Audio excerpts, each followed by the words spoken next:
Well, April's closing out, and May is coming, and there is just so much going on. And I keep talking about this, like time's flying by, and the houses are getting busy, and things are feeling hectic. And a lot of times that means for our teenagers that there's just this sense of complete overwhelm and just things piling up and stacking up.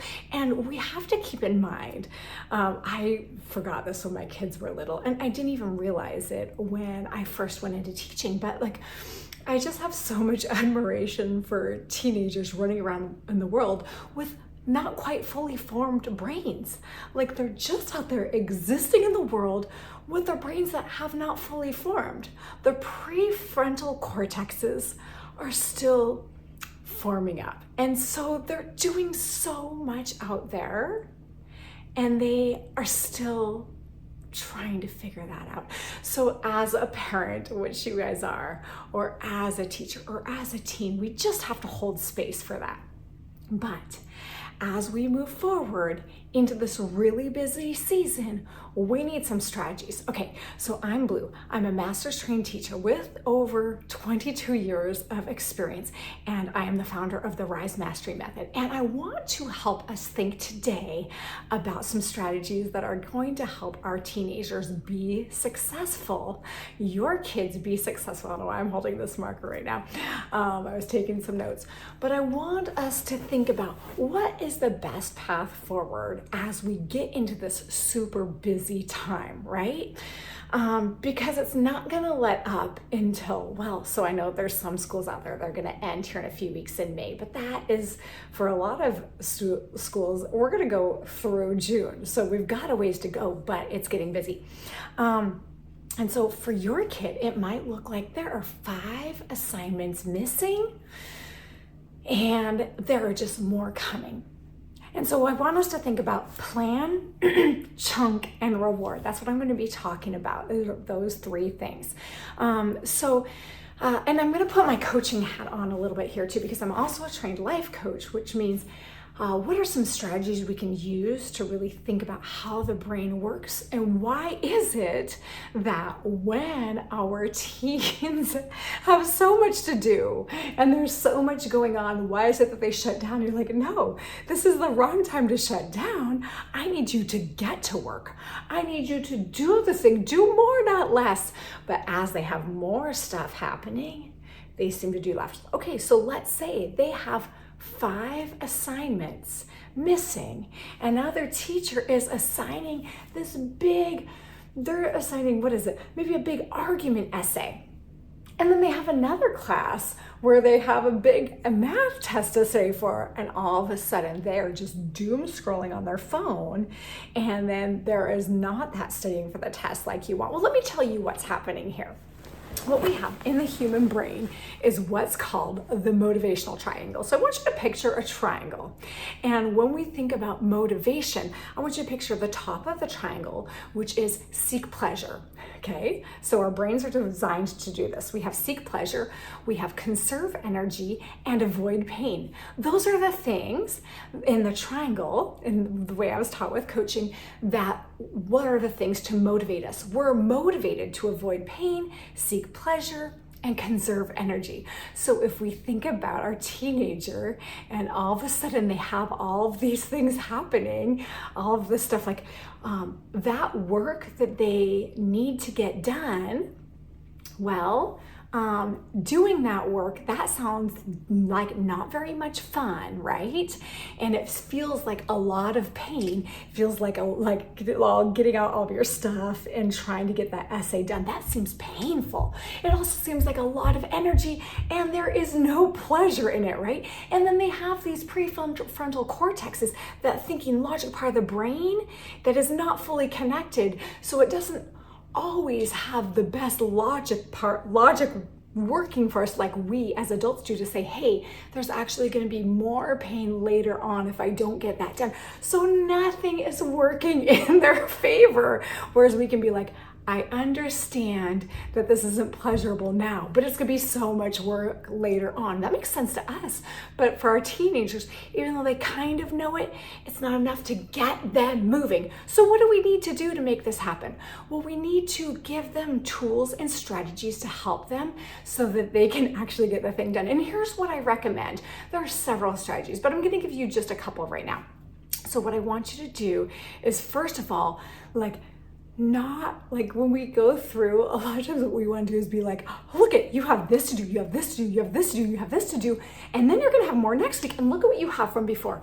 But like me as a parent, a lot of times I'm like that. It's teacher me is so much different than parent me. They're different things. But as a teacher, like put your teacher hat on and be like, okay, I just want you to get rid of everything else. Let's look at one assignment. And this is where we're going to get into chunking, okay? I want you to chunk that one assignment. Just break it down into a baby section. Like break it down into the tiniest thing possible, right? What's one little thing that we can do that feels great and easy and manageable? And then once that's done, I want a reward, okay? Because what that does is it adds in that pleasure, right? Because then we're motivated to be like, I can get that done. We can have some pleasure about it. And then it doesn't feel painful. We're avoiding pain and we're getting some pleasure out of it, okay? So then we've built in a few of those things. And then what I want you to also do, I've kind of skipped over one of those parts. One of those things was, I mentioned, okay, wait, it is late April, we're getting into May, we're gonna have big things coming up. I mentioned a little earlier that things aren't going to get easier. And now maybe since your teenager maybe has a lot going on, but we know that it's getting into the busier time, I want you to carry for them the knowledge in your head that it's going to get a little bit more hectic, and see if you can create some space in their schedule for some bigger projects. So I want to give you the secret weapon that a lot of times as we get towards the end of the year, there are going to be some bigger projects. So you're going to have some final essays. You're going to have some final projects. You're going to have some final tests. They're going to be coming up. Your students probably know about them, but they might be like, la, la, la, it's not happening. So if you can create more space in their schedule, more time for that, and a less busy schedule for them, a little less chaos, that makes it so they can be ready for it when that hits. And so that makes it easier for them to not feel that overwhelm. And here's something else. Here's another strategy. Teenagers think I'm just gonna power through and get this all done. And then when the time comes, they're like, I can't do that. They're going to want to do it all in one big chunk. But as the parent, you can tell them, nope, let's actually break this big thing down back to that chunking. And when that big essay comes, say, no, why don't we, instead of doing it in 1 2-hour chunk, let's just do half an hour today, half an hour tomorrow, half an hour next day, and spread it out for them. And that helps them have that avoid pain. And then when they do it and they break it down, then we can create some of those little rewards. Hey, you worked out for half an hour today. What's a great reward for you? Is it extra screen time if you limit that? Is it a little trip to your favorite ice cream place? I don't know what kind of rewards your kid likes. Different kids like different things.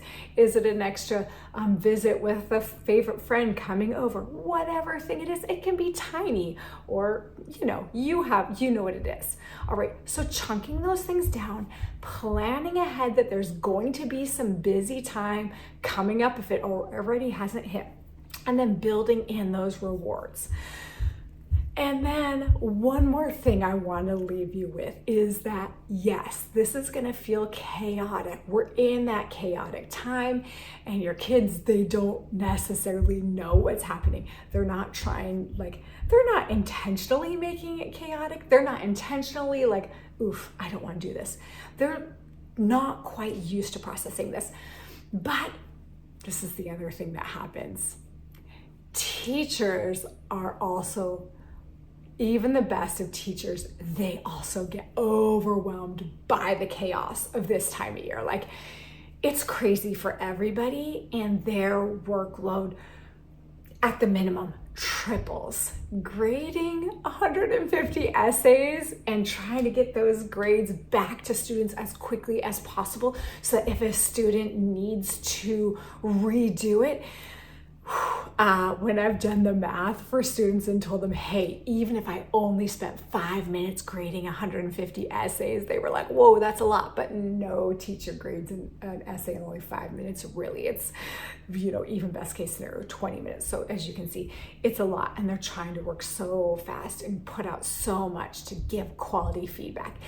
And then there's all that, like, to be fair, there are students that are like, I waited till last minute and now I'm trying to like get all this late work in because I want to get my grades up. And so students have that high level of, teachers really want to like do the best they can to really help students as much as possible. And I just got a little bit about my story. I'm now living in a big city, but my background comes from 20 years more than 20 years of teaching at a small island. I grew up on a small island with less than 9,000 people. Fantastic, I loved it. The education was pretty great, but now that I'm living and seeing what's happening out in schools in these big places, you might also be in a place where classrooms have kids with over 30, classrooms have over 30 students there. Sometimes I've even seen more than 35 students. And so teachers are doing their best. They're working so hard, but there are systems that are not supporting students' needs and their need for that individualized attention. So it's a crazy world. It's the Wild West of education right now. And we're all working so hard. It's a time where there's a lot going on. And I'm here to support you. I've got you. Let me know what your questions are. So these are some of my recommendations. Plan ahead for those busy times, chunk things up, help your kids because they're going to want to try to go fast. They're going to want to try to race through it. They're going to feel overwhelmed and shut down, but you can help them and then give those rewards and let me know. I'm here to support you. I've got a summer program coming up to make sure they don't just totally withdraw, and I've got you for that. I've got scholarships too, and I've got tons of ideas. Those are just a few. So I just want to ramble at you for a little bit and tell you I'm here to support you. But we've got this. It's the final push and you can get through it. And I'm here to help.